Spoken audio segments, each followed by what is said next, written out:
91 லட்சம் வாக்காளர்களை சேர்த்துருக்காங்க. ஒரு வாக்காளர் 2 வாக்காளர்கள் 91 லட்சம் வாக்காளரை எடுத்து சேர்த்துருக்காங்க.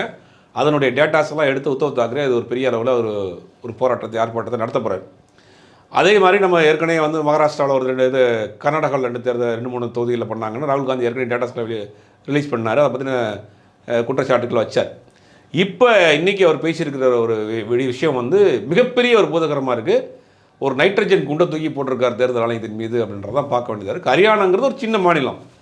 ஹரியானாவில் இருக்கக்கூடிய கிட்டத்தட்ட மக்கள் தொகையில் 25 லட்சம் புதிய வாக்காளர்களை, போலி வாக்காளரை சேர்த்துருக்காங்க. அது பல கேட்டகரிஸ்.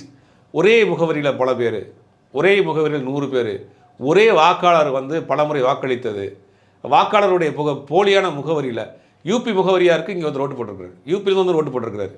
பிரேசில் நாட்டை சேர்ந்த மாடல் அழகிக்கு இங்கே ஓட்டு உரிமை இருந்திருக்கு. அது ஒரு 10 பேர் ஓட்டு போட்டிருக்காங்க. அதை என்ன சொல்கிறாங்க, இப்படி கூட்டி கழித்து பார்த்தா கிட்டத்தட்ட 12% வந்து ஓட்டு போட்டிருக்காங்க. ஒட்டுமொத்தமாக பதிவான வாக்குகளில் 12% போலி வாக்குகள் தேர்தல் ஆணையத்தின் துணையோடு செய்திருக்கிறது பாஜக அப்படின்னு ஆதாரத்தோடு இன்றைக்கி அம்பலப்படுத்தியிருக்கிறார் ராகுல் காந்தி. இதுக்கு இதுவரைக்கும் எந்த பேச்சு மூச்சும் கிடையாது. 12%. அதான் என்ன சொல்கிறார், ஒன்றும் தெளிவாக சிம்பிளாக அவர் சொல்கிறார், 8 பேருக்கு ஒரு ஓட்டு கள்ள ஓட்டு.